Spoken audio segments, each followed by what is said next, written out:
안녕하세요. 저는 30대 초반의 미혼 여성입니다. 사연들을 듣다 보면 보통 결혼 얘기들을 듣게 되는데, 그걸 보면 그만큼 결혼 생활이 쉽지 않다는 뜻인 것 같아 미혼인 저는 벌써부터 괜한 걱정만 생기네요. 혹시나도 나중에 걱정이 생기면 사연을 보내봐야지 생각했지만, 아직 결혼도 하지 않은 제가 벌써 사연을 보내게 될 줄은 몰랐습니다. 제가 사연을 보내게 된 것은 제가 아닌 저희 언니 때문이에요. 어릴 적부터 저희 삼남매를 알뜰살뜰 돌보며 늘 남을 위해 희생을 하기만 했던 불쌍한 저희 언니가 정말 말도 안 되는 일을 겪었기 때문이죠. 넉넉하지는 않지만 우애 좋고 사이 좋은 가족에서 제일 큰 첫째였던 언니는 어려서부터 참 착하기로 소문난 사람이었습니다. 언니도 어렸을 그 시절 3살, 6살 터울의 저희 오빠를 챙기며 늘 동생들에게 양보하고 희생만 하던 첫째 딸이었죠. 세 자녀 키우며 먹기 살기 빠듯한 형편에 늘 바쁘신 부모님 대신에 언니가 저희를 돌봤고, 그런 언니는 저희의 보호자였고 엄마였습니다. 사탕 하나 있어도 동생들한테 양보하기만 바쁘고 늘 의젓하게 동생들을 챙기던 대단한 장녀였죠. 심지어는 어려운 가정 형편에 동생들 대학 보내겠다고 자기나 학업도 포기하고 일을 했던 언니였습니다. 그렇게 언니는 고등학교만 졸업하고 간호조무사 일을 하며 저희 등록금을 대주었고, 덕분에 저와 오빠는 걱정 없이 대학 졸업장을 딸 수 있었어요. 언니는 자기가 좋아서 하는 일이라고 말했지만, 저는 동생들 때문에 자기 꿈을 포기한 언니 때문에 속상했습니다. 그래서 그런 언니가 늦가기 대학생이 되어 간호대를 다니게 되었을 때는 언니보다 제가 더 기뻤어요. 그동안 동생들만 생각하느라 다 포기했던 언니가 처음으로 자신을 위해 결정한 선택이었으니까요. 간호조무사로 일하면서 간호사들과 차별받던 언니는 간호대에서 공부를 하고 정식 간호사가 되고 싶어 했습니다. 그렇게 언니가 20대 후반에 대학생이 되었을 때 언니 덕분에 공부해서 대학 졸업한 저와 오빠는 이미 사회생활하는 중이었어요.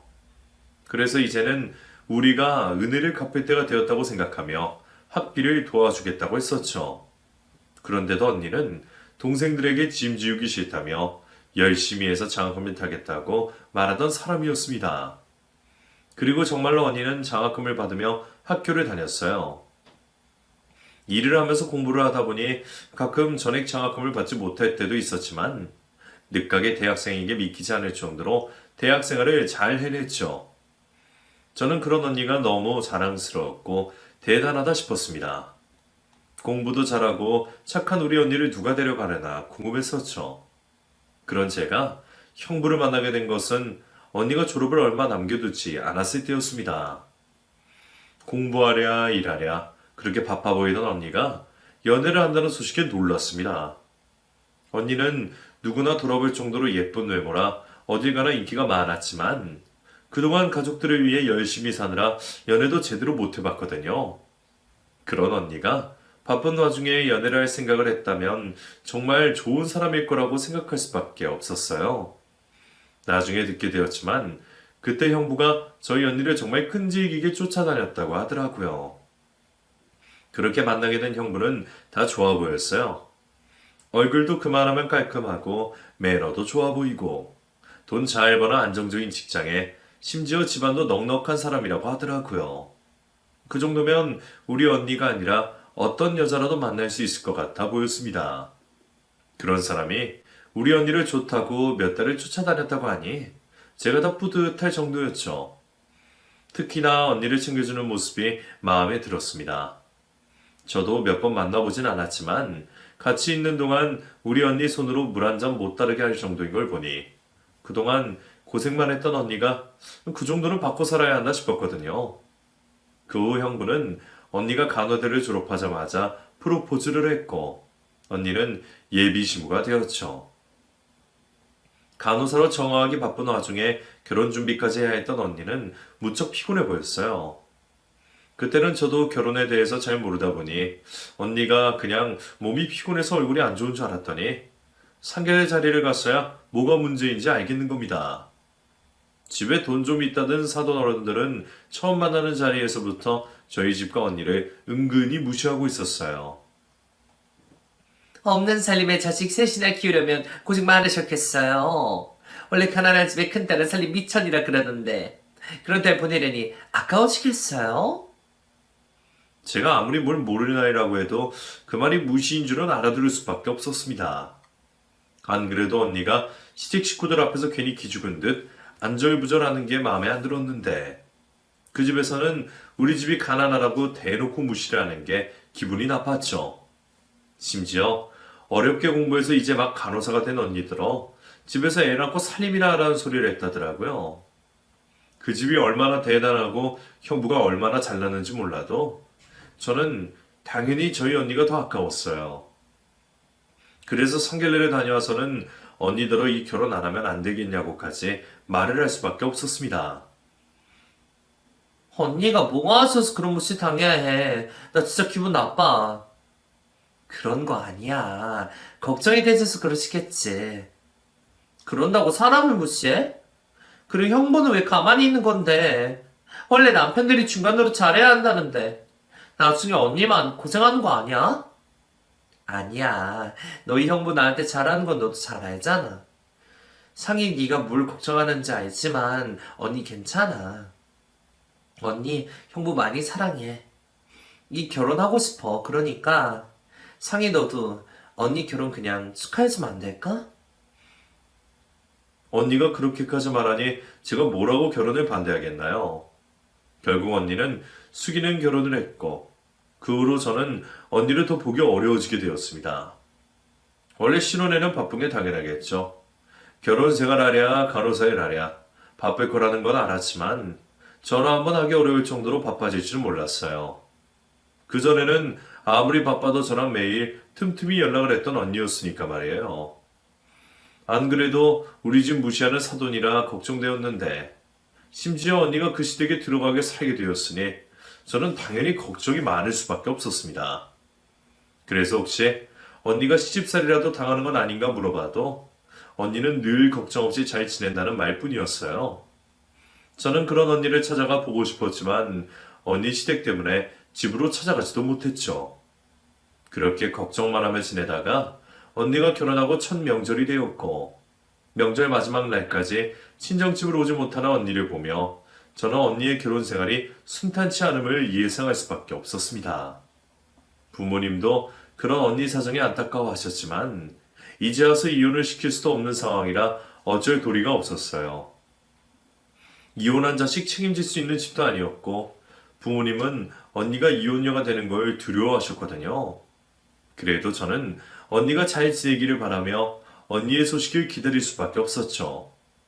그러던 어느 날 저는 차마 믿기 어려운 소식을 접하게 되었습니다. 이제 결혼한 지 3년밖에 안 된 언니가 갑자기 이혼을 하게 되었다는 소식이었습니다. 그것도 언니가 바람을 펴서 그 집에서 쫓겨나던 이혼을 당했다는 얘기였어요. 처음에는 제가 잘못 들은 건 줄만 알고 몇 번이고 확인을 해야 했습니다. 형부가 아니라 언니가 바람을 폈다고? 언니가? 몇 번이고 반문해도 언니가 바람이 난 게 맞다는 부모님의 말에 저는 하늘이 무너지는 듯한 충격을 받을 수밖에 없었습니다. 다른 사람도 아니고 그 착한 언니가 바람을 폈다니.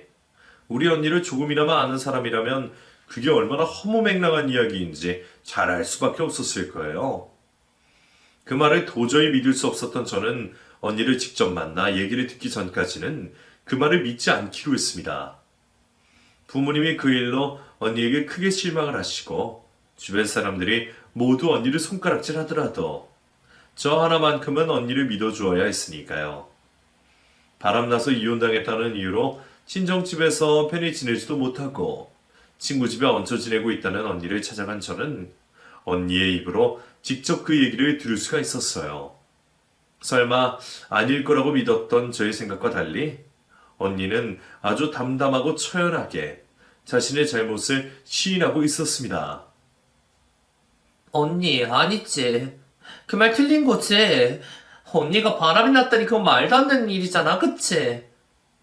미안해, 상이야. 나 바람 난 거 맞아. 그래서 이혼당한 거 맞고. 언니가 되어서 좋은 본보기가 되지 못해서 미안해. 뭐? 그게 진짜라고? 아니, 언니가 왜? 언니가 그럴 사람이 아니잖아. 언니가 착하고 좋은 사람이 남한테 상처 줄 일이야. 어디 있다고. 언니가 바람을 펴. 형무는 그럴지 몰라도 언니는 아니잖아. 도저히 믿지 못하겠다는 표정으로 따져묻는 제 앞에서 언니는 면목 없다며 고개도 들지 못하고 자신의 잘못을 담담히 인정하고 있었습니다. 우리 언니가 정말 바람을 폈다는 사실을 언니 입으로 직접 듣게 된 저는 큰 충격에 무슨 말을 해야 할지 몰랐어요. 하지만 저는 그런 언니를 차마 비난할 수가 없었습니다. 세상에서 제일 착한 언니가 그런 짓을 벌였으면 그건 분명 이유가 있을 수밖에 없다고 생각했거든요. 물론 어떤 이유에서든 불륜이 정당화될 수는 없다는 걸 알면서도 저는 언니를 끝까지 믿을 수밖에 없었습니다. 그래서 저는 다른 것보다 그 이유가 너무 궁금했어요. 대체 어떤 사람이길래 언니를 불륜녀로 만들었을지, 언니가 무슨 마음에 그런 짓을 했을지 말이에요. 그럼 설명이나 좀 해봐. 그렇게 입 다물고 미안하다고만 하지 말고 이런 일이 벌어지게 된 이유를 설명해달란 말이야. 이제 와서 변명해봐야 무슨 소용이니. 그냥 내가 잘못한 게 맞아. 이런 언니라서 미안해. 이제 와서 변명 못할 이유는 또 뭔데? 세상 사람들이 언니 변명에 소용없다 할지 몰라도 나는 언니 얘기가 듣고 싶어. 언니가 왜 그렇게 된 건지 그 이유가 궁금하다고. 언니 원래 이런 사람 아니잖아. 근데도 그런 짓을 하고 순순히 이혼당할 정도면 이유가 있을 거 아니야. 왜? 그 사람이 그렇게 좋았어? 그렇게 잘해줬어? 사실 먼저 바람을 폈던 건 남편이었어. 처음에는 나도 믿고 싶지 않아서 그런지 아닐 거라고 생각했는데 아무래도 딴 여자가 생긴 게 맞는 것 같더라고. 처음 그 사실을 알게 되고는 너무 충격을 받아서 아무것도 할 수가 없었어. 남편한테 따져 묻고 화라도 내고 싶었는데 나한테 이미 관심 없어진 남편을 붙들고 무슨 얘기를 해야 하나 싶더라고. 그래서 그냥 모른 척 했어. 나도 바보같이 그때는 아이가 생기면 달라지지 않을까. 내가 잘하면 돌아오지 않을까. 그런 생각을 했던 것 같아. 아마 그렇게라도 결혼 생활을 유지해야겠다 싶었었나 봐. 혹시나 싶었던 거지만 정말 형부가 바람을 폈을 줄은 몰랐습니다. 결혼 전에는 우리 언니 없으면 죽겠다고 죽자 사자 쫓아다녔던 형부였으니 결혼을 해서도 그 마음은 변치 않을 줄 알았거든요. 언니가 시댁 등살에 괴로워하는 건 어느 정도 알고 있었지만 그래도 결혼 생활을 유지하는 건 전부 남편 때문일 줄 알았습니다. 그런데 그런 형부가 언니를 두고 바람을 폈다니 너무 기가 막혀서 욕도 나오지 않더라고요. 그렇게 순진하고 착한 우리 언니가 바람난 남편을 보고도 아무런 조치도 취하지 못하고 힘들어할 때 누군가 언니에게 다가왔답니다. 그때는 내가 너무 마음이 힘들었어. 매일 시어머니한테 시달리는 데다가 남편까지 바람이 났으니 내가 어디 의지를 해야 할지 모르겠더라고. 그때 유일하게 내 편을 들어주는 사람이 나타난 거야. 내가 일하는 병원에 환자로 입원했던 사람이었는데 하필 몰래 우는 걸 그 사람한테 들켰었어. 그걸 보고 그 남자가 자기한테 얘기라도 해보라고 그러더라. 그때는 나도 속이 답답하긴 했는지 어쩌다 보니 잘 알지도 못하는 그 사람한테 내 고민까지 털어놓고 위로를 받게 됐어. 처음에는 친구처럼 생각했었어. 팍팍한 인생에 말벗 정도 된다고 말이야. 가장 힘든 시기에 다가와 위로를 건넨 그 남자가 언니는 구세주처럼 보였다고 했습니다. 결혼 전에는 비밀 하나 없이 가장 가까웠던 가족들에게도 참아하지 못했던 이야기를 유일하게 그 남자에게는 할 수 있었다고 하더라고요. 그 남자가 얼마나 진정성 있게 다가온 건지, 아니면 잘 모르는 사람이라 언니가 부담이 없이 이야기할 수 있었는지 몰라도 언니의 사정을 알게 된 남자는 언니에게 누구보다 다정하고 따뜻한 위로를 건네어 주었다고 했어요. 평생 남자들한테 먼저 관심 가진 적 없던 우리 언니가 마음이 흔들릴 정도로 말이죠. 처음에는 나도 대체 왜 이러나 싶었어. 결혼한 여자가 이런 마음을 가지면 안 되는 건데, 이상하게 그 사람한테는 자꾸 기대고 싶어졌어. 내가 남편이 바람을 핀다고, 내가 맞바람을 피겠다고 생각할 수 있는 사람도 아닌데 말이야. 그냥 그 사람이 나 힘든 걸 알아주고 내 탓이 아니라고 해주는 게 너무 고마웠어. 내가 듣고 싶었던 이야기만 해줘서 좋았었나 봐. 언젠가부터 힘들 때면 그 사람 생각이 먼저 들더라고. 그래도 그러면 안 되는 건데. 사람 마음 가는 게 내 마음대로 되는 게 아니더라. 그래도 선은 지킨다 생각하면서 좋은 친구처럼 지내려고 했는데 남편이 우리 관계를 알아버린 거야. 그래도 언니는 마지막까지 선을 넘지 않으려 노력했다고 했습니다. 마음이 가는 건 어쩔 수 없지만 최소한 세상이 정한 정도는 넘지 않기로 말이죠. 그런데 어느 날 그 남자가 갑작스럽게 언니에게 스킨십을 해왔고 하필이면 그 광경을 형부가 보고 말았다고 했습니다. 어쩌다 한번 벌어진 그 상황을 형부가 딱 목격하게 되었는지 몰라도 언니의 불륜을 알게 된 형부는 난리가 났습니다. 자기가 먼저 바람을 폈으니 잘한 것 없는 입장이면서 말이죠. 하지만 맞바람으로 복수할 생각도 못하던 언니 입장에서는 마음을 준 것만으로도 불륜이었고 그 상황을 들킨 것도 모두 자기 탓이었습니다. 형부는 그 사실을 곧장 시댁에 알렸고 언니가 마음에 품은 남자가 있다는 걸 알게 된 언니의 시댁에서는 언니를 천하의 몹쓸년 취급하며 이혼을 요구했던 거였죠. 잘못했다고. 다시는 그런 일 없을 거라고 빌어도 봤는데 시부모님과 남편은 나를 용서할 생각이 없다고 했어. 내가 이혼을 못하겠다고 하면 우리 병원이랑 부모님 일터까지 찾아가서 내가 불륜녀라는 걸 소문내겠다고 하면서 말이야. 솔직히 먼저 바람핀 건 남편인데 싶어서 조금은 억울한 마음도 있었지만 나는 증거가 하나도 없는데 내가 먼저 꼬투리를 잡혔으니 어쩔 도리가 없었지. 그나마 합의 이혼으로 끝나서 다행이지 뭐. 차라리 언니가 먼저 형부의 불륜 증거들을 잡아냈어야 하는 건데 그 전에 먼저 꼬투리가 잡힌 언니는 혼자 잘못을 뒤집어 쓸 수밖에 없었습니다. 결국 불륜을 이유로 재산 분할 한 푼 받지 못하고 시댁에서 쫓겨나듯 이혼을 당하게 되었던 거죠. 그나마 밥줄은 안 끊기게 해줄 테니 감사해야라는 말을 들으면서 말이에요.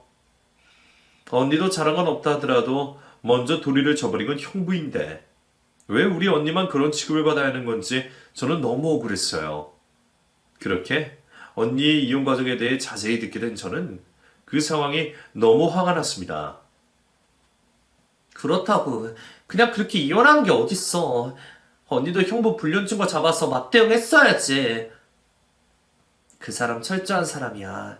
증거 같은 거 하나도 없고 솔직히 나는 그 여자가 어디서 뭐하는 누군지 이름이 뭔지도 전혀 몰라. 내가 너희 형부의 불륜에 알아차린 건 그 사람의 변심 때문이었지 다른 증거 때문이 아니었거든. 뭐? 그럼 형부가 진짜 바람을 피긴 한 거야? 그건 맞아. 그게 아니면 그 사람이 여자 가방이랑 여자 화장품 살 일이 뭐가 있겠니? 그리고 증거는 못 잡았지만 베란다에서 애인이랑 사랑한다고 통화하는 것도 들었었고. 우리 언니를 집요하게 쫓아다녔을 때부터 알아차렸어야 하는 건데 형부는 참 철두철미하게도 자신의 불륜 증거들을 감추었고 정황 증거들밖에 없던 언니는 형부의 불륜을 밝힐 수가 없었다고 했어요. 차라리 내가 미리 알았으면 무슨 짓을 해서라도 알아냈을 텐데 말이에요. 하루 종일 쫓아다니다가 뭔가 건질 수도 있는 거고 정 안 되면 큰돈 들여서 심부름 센터에 의뢰라도 해볼 수 있었겠죠. 그런데 언니는 그럴 생각도 못했던 건지 다 자기 탓이라며 이혼을 받아들이고 있었습니다. 이럴 때는 우리 언니가 착하기만 한 게 정말 싫었죠. 언니는 아무것도 받지 못하고 맨몸으로 쫓겨난 게 억울하지도 않은지 이미 지나간 일에 더 이상 연연하지 않겠다는 말뿐이었어요. 그리고는 앞으로 자기도 행복해지고 싶다고 말을 하더라고요. 나는 정말 괜찮아 상이야. 너나 다른 가족들한테 피해가지 않은 것만으로 다행이다 싶어. 솔직히 말하면 이렇게 이혼한 게 다행인가 싶기도 해. 솔직히 결혼 생활하면서 나도 정말 많이 힘들었거든. 그래서 나 이제는 마음 편히 행복해지고 싶어. 그래서 나 그 사람이랑 조만간 결혼할 생각이야. 나도 이혼하고서야 알았지만 내가 그 남자 많이 좋아하는 걸 알았거든. 바람난 남편 때문에 잠깐 마음 기댈 곳이 필요해서 그랬던 게 아니었던 건지, 심지어 언니는 그 사람과 새 출발을 기대하고 있었습니다. 저는 그 말이 언니의 이혼 소식보다 더 충격적이었어요. 언니가 그 남자에게 위로를 받았고 그 남자를 얼마나 좋아하건 그런 거를 떠나서 솔직히 저는 아직 얼굴도 보지 못한 그 남자에게 원망이 있을 수밖에 없었거든요. 마음 가는 건 어쩔 수 없다고 해도 자기가 좋아하는 여자가 불륜녀가 되도록 만들었으니까요. 우리 언니가 유부녀인 거 뻔히 알면서 괜히 그런 꼬투리 잡히게 만든 남자가 이해되지 않았습니다. 하지만 저는 속에 있는 그 말을 차마 언니 앞에서 할 수가 없었어요. 우리 언니가 희대의 악녀라고 해도 나는 끝까지 언니 편을 들 수밖에 없을 텐데 그동안 언니가 전 시댁에서 무슨 취급을 당하고 전 남편에게 무슨 상처를 받았는지까지 듣고 나서는 저도 어떻게든 언니가 행복하기를 바랄 수밖에 없으니까요. 남들은 바람나서 이혼당하고서 무슨 염치에 재혼을 하느냐며 손가락질 하더라도 저는 고생한 언니를 위해서라도 언니의 새 출발을 응원할 수밖에 없었습니다. 당연히 걱정은 되었지만 언니가 행복하다고 말하니 그 행복을 빌어줄 수밖에 없었죠. 하지만 저를 뺀 나머지 식구들은 그런 언니의 결정을 이해하지 못했습니다. 솔직히 저도 이해는 하지 못했지만 그래도 저는 언니의 편을 들어줄 수밖에 없었는데 나이 있으신 부모님과 오빠는 언니가 잘못돼도 한참 잘못되었다며 그 남자와 결혼을 하겠다고 말려온 언니를 문전박대했습니다. 언니가 자기 얘기도 제대로 하지 못하고 대문 밖으로 쫓겨나는 것을 지켜봐야 했던 저는 너무 가슴이 아팠어요. 솔직히 말하면 언니가 이제라도 그 결혼을 포기하기를 바랬죠. 언니, 이런데도 정말 그 결혼 하고 싶어? 식구들 다들 반대하고 결혼식을 가지도 않겠대잖아. 그래도 좋아? 미안해. 근데 상이야. 이제 와서 내가 그동안 고생하면서 살았다고 너나 다른 가족들한테 알아달라는 것도 아니고 원망하는 것도 아니지만 나도 이제는 좋은 사람한테 사랑받으면서 행복해지고 싶어. 그리고 그 사람은 나한테 그렇게 해줄 사람인 것 같아. 내가 힘든 시기를 견딘 것도 그 사람 덕분이니까 앞으로도 그렇게 살 수 있지 않을까? 그래서 나는 이 결혼 해야겠어, 상이야. 저는 행복해지고 싶다는 언니의 앞에서 더 말을 꺼낼 수가 없었습니다. 알았어. 나도 언니가 행복했으면 좋겠어. 언니가 이 결정으로 행복해질 수 있다면 나도 언니 응원할게. 다른 식구들은 내가 한 번 더 설득해 볼 테니까 언니도 너무 걱정하지 마. 내가 말씀 잘 드려서 결혼식 참석하게 할게. 엄마, 아빠, 오빠도 지금 속상하셔서 그러는 걸 거야. 그래도 우리 가족들 다 언니 사랑하는 거 알지? 언니는 달가워하지 않는 그 식구들을 예상했는지 문전박대에도 담담한 듯 했지만 애써 웃어 보이는 얼굴 뒤로 속상함을 전부 숨기지 못했습니다. 그럼 상이 너라도 미리 그 사람 만나볼래? 불편하면 거절해도 괜찮고. 아, 글쎄. 내가 뭐 만나서 뭐하나. 나 혼자만 만나는 것도 좀 그렇고. 나중에 괜찮아지면 그때 가족들이랑 다 같이 보는 게 좋지 않을까? 그래. 그럼 결혼식에서 보자. 언니는 저에게만이라도 새로운 형부 될 사람을 소개하고 싶어 했지만 차마 그 얼굴을 보고 좋은 말을 할 수 없을 것 같았던 저는 오롯이 언니의 새 출발을 축하해주고 싶은 마음에 만남을 거절할 수밖에 없었어요. 그 후로 저는 차마 면목이 없다며 집에 찾아오지도 못하는 언니를 대신해서 식구들의 마음을 돌리려 노력했습니다. 언니가 그 집에서 얼마나 마음고생이 많았는지 언니의 사정도 이해해달라며 언니의 대변인처럼 식구들을 설득했죠. 그게 제가 언니를 위해서 할 수 있는 유일한 일이라고 생각했거든요. 그래도 저희 가족들이라고 언니를 미워했던 건 아니었을 겁니다. 다만 언니 같은 사람이 불륜녀가 된 것이 너무 큰 충격이시겠죠. 그래도 결국 언니의 편을 들 수밖에 없던 가족들은 마지못해 언니의 결혼식에 참석하기로 결정을 했어요. 그리고 드디어 언니가 재혼을 하던 날, 저는 또 한 번 웨딩드레스를 입은 언니의 고운 모습을 보게 되었습니다. 부모님마저 웃지 못하고 계시는 그 와중에도 언니는 참 예뻤습니다. 상황이 상황이다 보니 양쪽 모두 하객들을 많이 부를 수가 없어서 100명 남짓의 작은 규모의 결혼식을 올려야 했기에 하객들은 그리 많지 않았는데 그게 차라리 다행이다 싶었던 저는 혹시나 별일 없기를 바라며 언니의 두 번째 결혼식이 무사히 치러지기만을 기도하고 있었습니다. 그런데 그때 저는 신랑 하객 측에서 뜻밖의 손님을 만나게 되었어요. 누군가 저를 다급히 부르길래 돌아봤더니 저와 일면식이 있던 아주머니가 계시더라고요. 아가씨, 아가씨. 어머, 아주머니? 아주머니가 여긴 어쩐 일이세요? 그 아주머니는 제가 전에 도와드린 적이 있는 분이셨어요. 어쩌다 그 아주머니가 잘못하지도 않은 일로 보상을 해야 하는 공경의 처한 모습을 보게 되셨는데 어렵게 사시는 듯한데 억울한 일을 당하시는 아주머니를 그냥 지나칠 수 없었던 제가 목격자로서 그 아주머니의 보증인까지 되며 아주머니를 도와드렸었죠.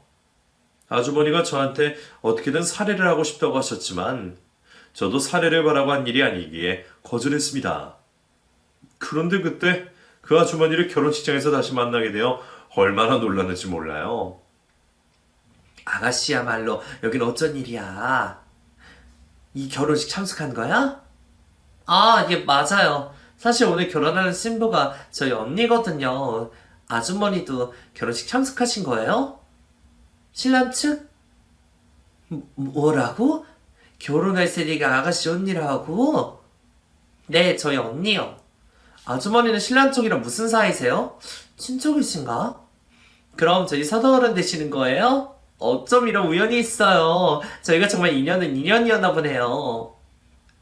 아니 그게 저 아가씨 이리 잠깐 와봐봐. 예? 왜 그러세요? 여기서 하시면 안 돼요? 우리 둘이만 꼭 해야 할 얘기가 있으니까 빨리 좀 와봐. 반가움에 인사를 나기도 잠시 아주머니는 저를 사람들 없는 곳으로 급히 데려가시더니 갑자기 심각한 얘기를 시작하셨습니다. 아가씨, 내가 아가씨한테 꼭 해줘야 할 얘기가 있어. 무슨 말씀인데 그러세요? 아가씨 언니 살리고 싶으면 이 결혼 당장 막아야 해. 예? 그게 무슨 말이에요? 결혼을 막으라뇨. 아휴, 이거 얘기하면 안 되는 건데. 근데 다른 사람도 아니고 아가씨 언니라니까 얘기를 안 할 수가 없겠네. 사실 나 신랑 친척 아니야. 잘 알지도 못하는 사람이고 나는 그냥 여기 하객 아르바이트 하러 온 거야. 나 말고도 지금 신랑 측에 앉아있는 사람들 전부 대타 뛰러 온 거야. 신랑 측 하객 전부가 다들 오늘 신랑과 처음 만난 일면식 없는 사이라는 얘기에 저는 이게 무슨 말인가 싶었습니다. 아주머니는 자기도 일을 하러 온 입장이라 함부로 떠들기가 어렵다며 난감해 하셨지만 전에 제게 도움을 받으신 일 때문인지 저한테는 솔직하게 말씀해 주기로 하셨어요. 나도 내 코가 석자라 이런 얘기 잘못했다가는 정말 큰일 날지 몰라. 그래도 아가씨가 내 은인이니까 고마워서 말해주는 거니까 아가씨 지금부터 내가 하는 말 거짓말 아니니까 잘 들어. 그렇게 아주머니에게 듣게 된 이야기는 정말 충격적이었습니다. 사실 내가 틈틈이 이런 알바를 하거든. 가짜 역할 대행 같은 거 있잖아. 아가씨도 그때 봐서 알겠지만 내가 사정이 여의치 않아서 말이야. 이런 게 시간은 짧게 때우는데 돈은 많이 주거든. 그래서 양심에는 걸리지만 돈 받고 하는 일이라 생각해왔는데 아휴 내가 설마 아가씨 이런 데서 만날 줄 몰랐네.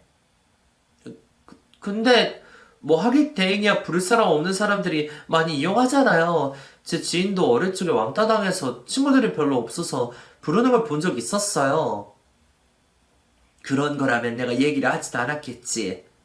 사실 내가 이 남자 결혼식에 온 게 오늘이 처음이 아니야. 이 남자 불과 반년 전에도 결혼식을 올렸었다고.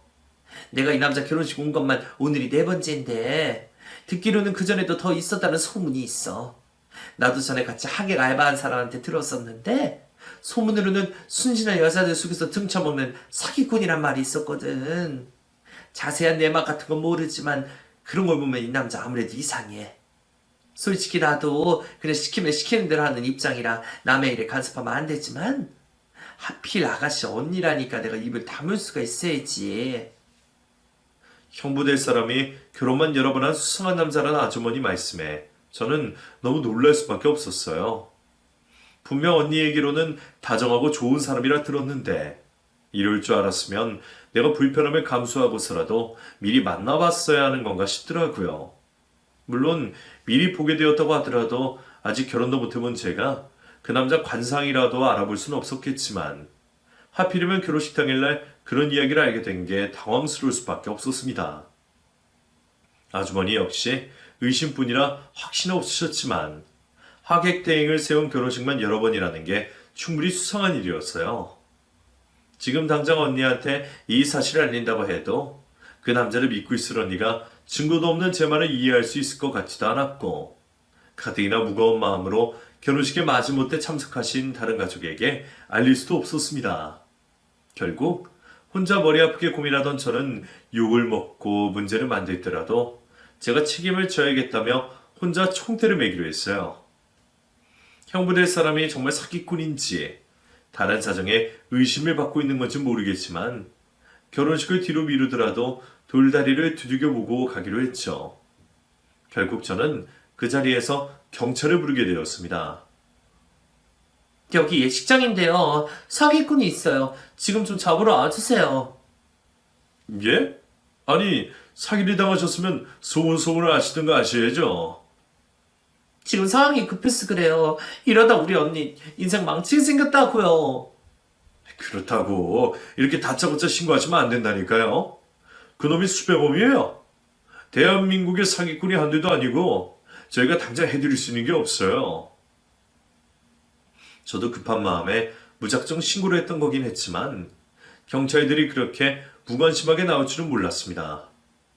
우리나라가 사기에는 관대하다 그러더니 어디 사람이 죽어나가서야 뒤늦게 달려와 줄 건가 싶더라고요.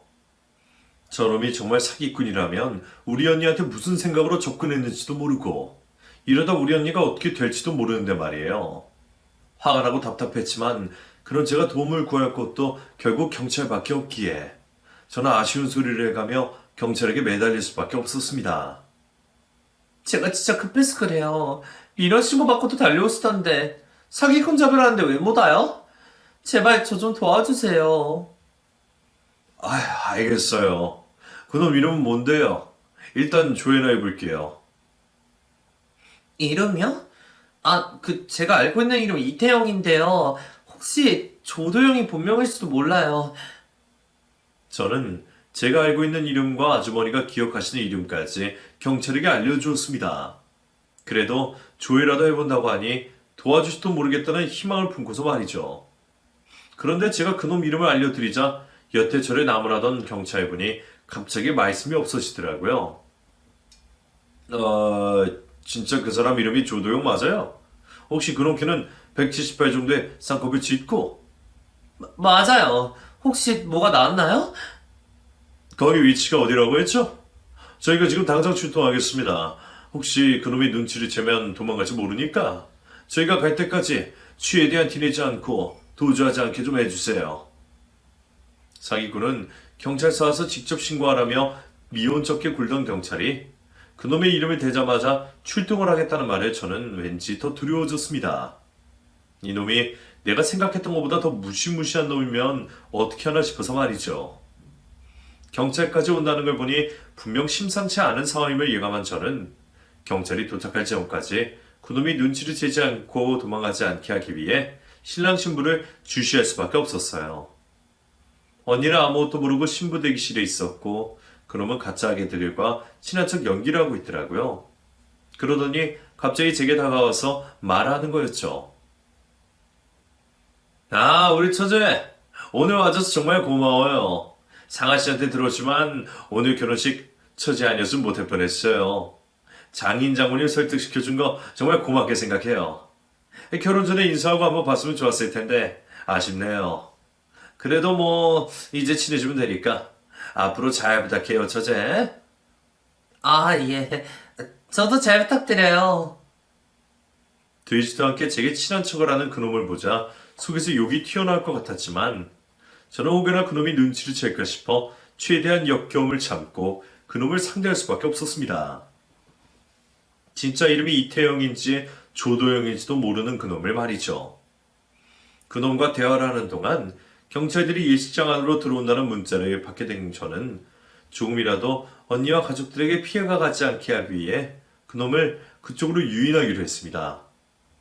그놈이 경찰서에 끌려가는 꼴을 언니나 사람들이 안 봤으면 했거든요. 저 형부, 사실 제가 형부한테 꼭 하고 싶은 말이 있었어요. 지금 바쁘시겠지만 잠깐 시간 좀 내주시겠어요? 지금요? 이제 곧 시작할 텐데. 진짜 해야 하는 말이라서 그래요. 5분이면 되니까 잠깐만요. 언니도 그 정도는 이해해 줄 거예요. 뭐 우리 막내 처제가 부탁하는데 들어줘야죠. 그렇게 경찰들이 있는 쪽으로 그놈을 유인한 저는 멀리서 놈을 알아보고 다가오는 사복 경찰들에게 그놈을 인계해 주었어요. 여기요. 여기 이놈이에요. 이 사람이 조도영이라고요. 순식간에 경찰 여럿이 그놈을 둘러싸버렸고 그놈은 도망갈 틈도 노리지 못하고 경찰들의 손에 수갑이 채워지게 되었습니다. 뭐야. 설마 네가 신고한 거야? 너 내 이름 어떻게 알았어? 나야말로 듣고 싶은 말이다. 너 진짜 이름이 뭐야? 너 처음부터 우리 언니한테 작정하고 적금한 거야?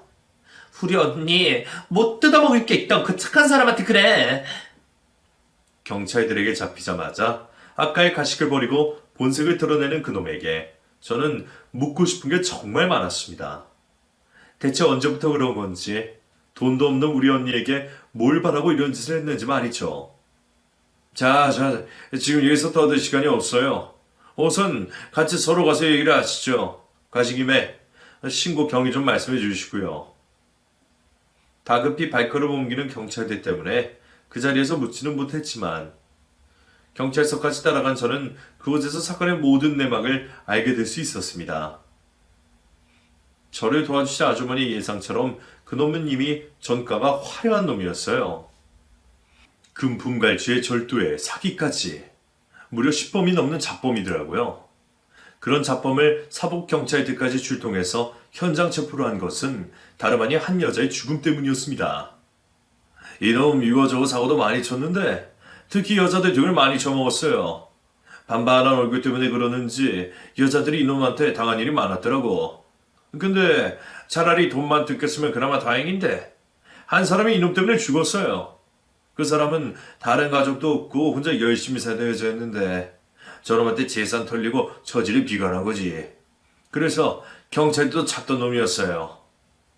이미 여러 번의 사기 행적으로 경찰들이 쫓고 있던 그놈은 결국 저희 신고로 잡히게 되었던 겁니다. 그놈 때문에 목숨을 잃은 여자까지 있었다니 저는 아직도 아무것도 모르고 있을 언니 생각에 정신이 아찔해지고 말았어요. 아니나 다를까 제가 경찰서에서 그런 얘기를 듣고 있는 동안 결혼식장은 난리가 났던 모양입니다. 입장 10분 전에 신랑이 없어졌으니 다들 무슨 일인가 싶었겠죠. 그래서 제가 오빠에게만 몰래 상황을 설명해둔 상태였어요.